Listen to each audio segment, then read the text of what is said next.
నమస్తే అండి. నా పేరు doctor N Subrahmanyam, Ayurveda specialist, Amrutham ayurvedic hospital, Hyderabad. Max TV ప్రేక్షకులకు స్వాగతం. ఈరోజు మీకు ఒక చాలా ఇంపార్టెంట్ అయింది. అంటే ఈ యొక్క నాలెడ్జ్ లేకపోవడం వల్ల చాలామంది పక్షవాతానికి గురవుతున్నారు. అసలు పక్షవాతం ఎందుకు వస్తుంది?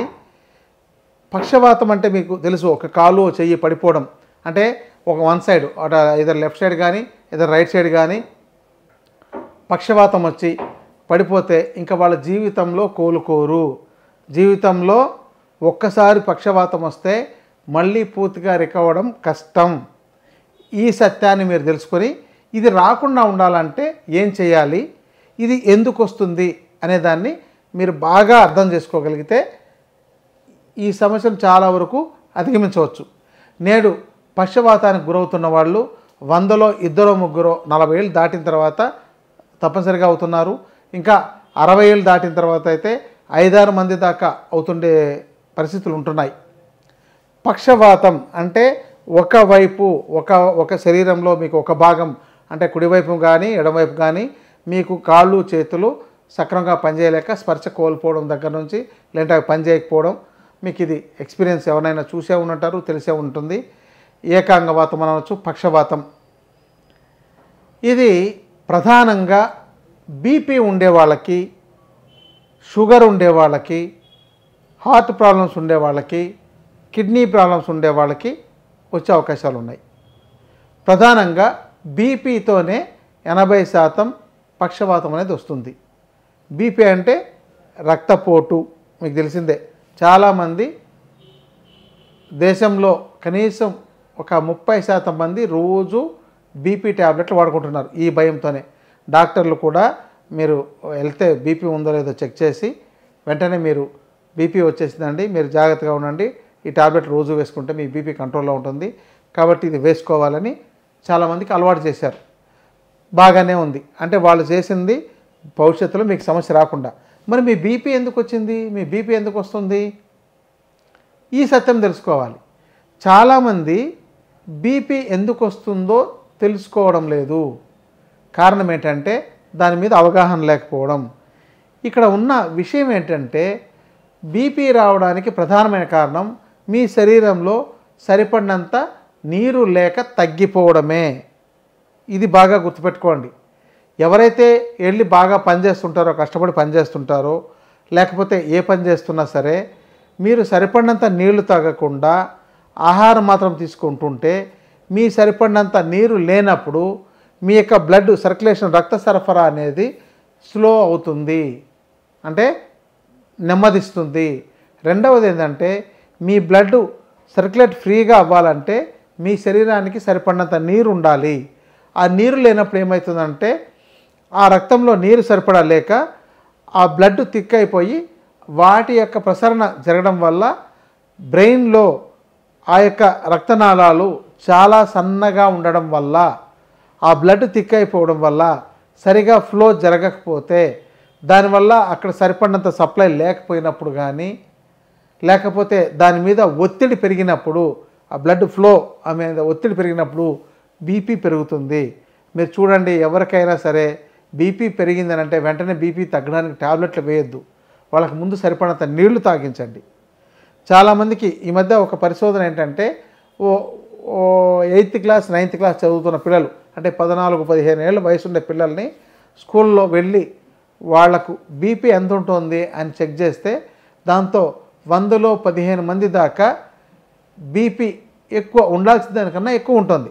కారణం ఏంటంటే వాళ్ళైనా సరే సరిపడినంత నీళ్లు తాగకపోవడం, రెండవది ఒత్తిడి ఎక్కువ పెంచుకోవడం, టెన్షన్ పడడం, దీనివల్ల బీపీ పెరుగుతుంది. సో ఈ బీపీతోనే ఆ యొక్క రక్త సరఫరా సక్రమంగా లేక పక్షవాతం రావడం అనేది జరుగుతుందండి. ఇది ప్రధానమైన కారణం. ఇక గుండె సంబంధ రోగాలు ఎవరికైనా ఉన్నట్టయితే, గుండె శరీరానికి సరిపడినంత రక్త సరఫరా చేయాల్సింది సరిపడినంత చెయ్యకపోయినప్పుడు, దానివల్ల బ్రెయిన్కి ఎప్పుడైనా సరిపడినంత రక్తం సరిపోకపోతే దానివల్ల కూడా మీకు పక్షవాతం వచ్చే అవకాశాలు ఉన్నాయి.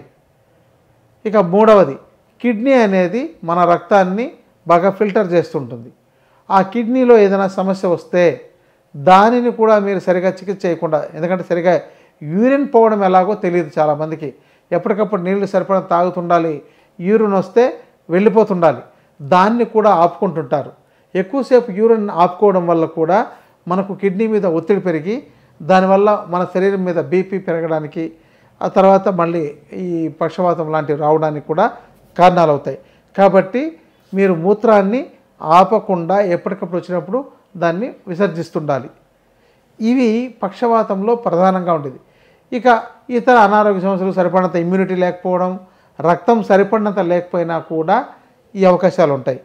ఇక గ్యాస్ ట్రబుల్, ఈ గ్యాస్ ట్రబుల్ అనేది చాలామందికి అదొక రోగంగా భావిస్తుంటారు. అసలు గ్యాస్ ఎందుకు వస్తుంది, ఏమవుతుంది చూసుకోరు. ఈ యొక్క ఆహారం సక్రమంగా జీర్ణం కాకుండా లోపల మనకు అది ఎక్కువసేపు ఉండిపోయి దాంతో గ్యాసెస్ ప్రొడ్యూస్ అయ్యి అవి మొత్తం శరీరం అంతా పైభాగానికి ఒత్తిడి పెరగడం వల్ల, అంటే అది ఈ అధోరూపంగా పెరుగుతుంది కదా, దానివల్ల ఒత్తిడి పెరిగిపోయి దానివల్ల కూడా వచ్చే అవకాశాలు ఉంటాయి. ఇవి ప్రధానమైన కారణాలండి. కాబట్టి దీన్ని ఎలా అనంటే చికిత్స చేసుకోవడంలో వచ్చిన తర్వాత 90% రికవర్ అవ్వడం కష్టం, గుర్తుపెట్టుకోండి. రాకుండా చూసుకోవడమే ఉత్తమమైన మార్గం. ఒకవేళ ఎవరికైనా వచ్చిందనుకోండి, జస్ట్ చిన్న హెమరేజ్ ఉండడం కానీ, చిన్న క్లాట్ ఉండడం కానీ ఇలాంటివి ఉన్నట్లయితే ఆధునిక వైద్యంలో కూడా ఈ క్లాట్స్ కరిగించడానికి వెంటనే ఇంజెక్షన్స్ వేయడం అనేది జరుగుతుంది. అది ఎక్కువ సమయం గడిచిపోతే అది ఇంకా స్ట్రాంగ్ అయిపోయి మీకు అది కరిగే అవకాశాలు లేకుండా ఉంటుంది. కాబట్టి పక్షవాతం రాగానే వెంటనే డాక్టర్ని సంప్రదించడం కానీ, లేదా మీకు మీరుగా అందుబాటులో వైద్యులు లేని సమయంలో వాళ్ళకి విరేచనానికి ఏదైనా ఔషధం, అంటే ముందు నీళ్లు బాగా తాగించడం, విరేచనాలు చేయించడం, ఆ విరేచనం చేయించడం ద్వారా ఇది కొంతవరకు ఆపొచ్చు. రెండవది, బాగా కూల్ అయిపోయినా కూడా ఈ బెల్స్ పాల్సీ అని ముఖపక్షవాతం అంటారు. ఈ చల్లటి వాతావరణంలో ఇప్పుడు తిరిగే వాళ్ళకి ఒకవైపు ఆ కూల్ బాగా అయిపోవడం వల్ల ముఖం ఒకవైపుకి లాక్కెళ్ళిపోతుంది. అంటే ఇవి బలహీనం అవడం వల్ల, అంటే కుడివైపుకి కానీ ఎడమవైపు కానీ ఇలా ముఖాన్ని లాక్కెళ్ళిపోతూ నోరు క్రాస్ అయిపోతుంది.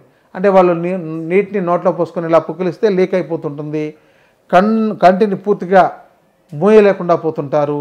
మాట్లాడుతుంటే ఒకవైపు లాక్కెళ్తుంటుంది, నవ్వుతున్నా సరే ఒకవైపుకి వెళ్తుంటుంది. ఈ సమస్య అధిగమించడం ఈజీ అండి. ఈ సమస్యను తగ్గించుకోవడం. ముఖపక్షవాతం అనేది తాత్కాలికంగా వచ్చే సమస్య. దాన్ని చిన్నపాటి ఔషధ చికిత్సలతో ఇది రాకుండా లేకుండా చేసుకోవచ్చు. అంటే రాకుండా చూడాలంటే ఇందాక చెప్పిన ఆహార నియమాలు, ఆరోగ్య నియమాలే మీ జీవన ధర్మాలు, జీవన ఆరోగ్య సూత్రాలు అనేవి బాగా ఉపయోగపడతాయి. ఈ ముఖపక్షవాతాన్ని తగ్గించడం చాలా తేలిక. కాబట్టి దీనికైతే వైద్యుల పర్యవేక్షణలో మీరు తగిన చికిత్స తీసుకోవడం చేయాలి. చాలామంది ఫిజియోథెరపీ తీసుకుంటున్నామని చెప్పని ఫిజియోథెరపీ తీసుకుంటారు. ఫిజియోథెరపీ కన్నా ఆయుర్వేద శాస్త్రంలో పంచకర్మ చికిత్సలు ఇంకా అద్భుతంగా పనిచేస్తాయి. అగ్నికర్మ చికిత్సలు ఇంకా బాగా పనిచేస్తాయి. విద్యాగ్నికర్మ చికిత్సలు ఇంకా బాగా పనిచేస్తాయి. అంటే ఇవి నైపుణ్యం కలిగిన వైద్యులై ఉండాలి. తర్వాత అభ్యంగం అంటే మసాజ్, అంటే ఏ నర్వ్ ఎక్కడ బ్లాక్ అయింది, ఎక్కడ వెయిన్స్లో బ్లాక్ అయింది అనే దాన్ని పర్టికులర్గా దాన్ని ఆ పాయింట్ చూసి ఆ అభ్యంగం చేయగలిగే వాళ్ళకి, అంటే మసాజ్ ఆ పర్టికులర్ పాయింట్తో చేసే వాళ్ళకి చాలా బాగా తగ్గుతుంది. ఇది ఉదాహరణగా నేను చెప్పేది ఏంటంటే, ఈ మధ్య నేను వరల్డ్ ఆయుర్వేద కాంగ్రెస్ అని డెహ్రాడూన్లో జరిగితే అక్కడ అటెండ్ అయితే, అక్కడ ఒక అస్సాం అతను పక్షవాతాన్ని కేవలం మసాజ్తోనే తగ్గిస్తున్నారు. ఆయన దగ్గరికి వెళ్ళిన వాళ్ళకి చేస్తున్నారు, కానీ అస్సాం చాలా దూరం కాబట్టి మన తెలుగు రాష్ట్రాలకు వెళ్ళడానికి చాలా కష్టం. ఆయన కేవలం మసాజ్, అంటే మంచి నైపుణ్యం. పక్షవాతంలో ఏ పాయింట్ దగ్గర ఎక్కడ ఏ నర్వ్ దగ్గర ప్రెస్ చేసి మసాజ్ చేస్తే తగ్గుతుందని చెప్పని ఆ బ్లడ్ క్లాట్స్ అన్నింటినీ కూడా తన కేవలం మసాజ్తో, అంటే ఒక వేళ్లతోనే చికిత్స చేసి తగ్గించగలుగుతున్నారు. అంటే అంతటి నైపుణ్యం ఆయుర్వేద శాస్త్రంలో ఉంది. ఆయుర్వేద శాస్త్రం చాలా విజ్ఞానం ఉంది, దాన్ని ఉపయోగించుకోగలగాలి. అది ఎవరు ఉపయోగించుకోకపోవడం వల్లనే చాలామంది పక్షవాతానికి గురై అలాగే జీవితకాలం కొనసాగించాల్సి వస్తుంది. ఇక పక్షవాతానికి కంక్లూజన్ చెప్పేది ఏంటంటే, మీరు వచ్చిన వెంటనే డాక్టర్ని సంప్రదించండి. వితిన్ 1 month లోపే అన్ని చికిత్సలు, అది ఖర్చు అయినా సరే వీలైనంతవరకు ఎంతవరకు రికవర్ అవ్వడానికి ఛాన్స్ ఉందో అంతవరకు రికవర్ అవ్వడానికి అవకాశాలు ఉంటాయి. కాబట్టి నెల రోజుల లోపే అన్ని చికిత్సలు చేయించండి, ఆలస్యం చేయకుండా. ఎవరికైనా వచ్చిన వాళ్ళకి రాకుండా ఉండాలంటే మీ బీపీ అదుపులో ఉండాలి, మీ కిడ్నీ ప్రాబ్లం రాకుండా ఉండాలి, మీకు సరిపడినంత బ్లడ్ ఉండాలి, మీకు హార్ట్ ప్రాబ్లమ్స్ రాకుండా ఉండాలి. వీటన్నిటినీ ప్రివెంట్ చేయగలిగే ఒకే ఒక వైద్య విధానం ఆయుర్వేదం. దీనికి నైపుణ్యం కలిగిన ఆయుర్వేద వైద్యుల వాళ్ళ యొక్క పర్యవేక్షణలో మీ యొక్క సంపూర్ణ ఆరోగ్యాన్ని, అంటే ఆరోగ్యవంతుడిగా రోగిగా మందులు ఇస్తూ ఉంచవచ్చు, అనారోగ్యవంతుడిని ఆరోగ్యవంతంగా మార్చగలిగే శక్తి ఆయుర్వేద శాస్త్రంలో ఉంది. నిపుణులైన ఆయుర్వేద వైద్యుల పర్యవేక్షణలో ముందు జాగ్రత్తగా తగిన సూచనలు సలహాలు తీసుకోండి, తగిన ఔషధాలు వాడండి. అలాగే 40 ఏళ్ళు దాటిందేనంటే తప్పనిసరిగా ప్రతి సంవత్సరము ఒకసారైనా తగిన పరీక్షలు చేయించుకొని వైద్యుల్ని సంప్రదించండి. నమస్తే.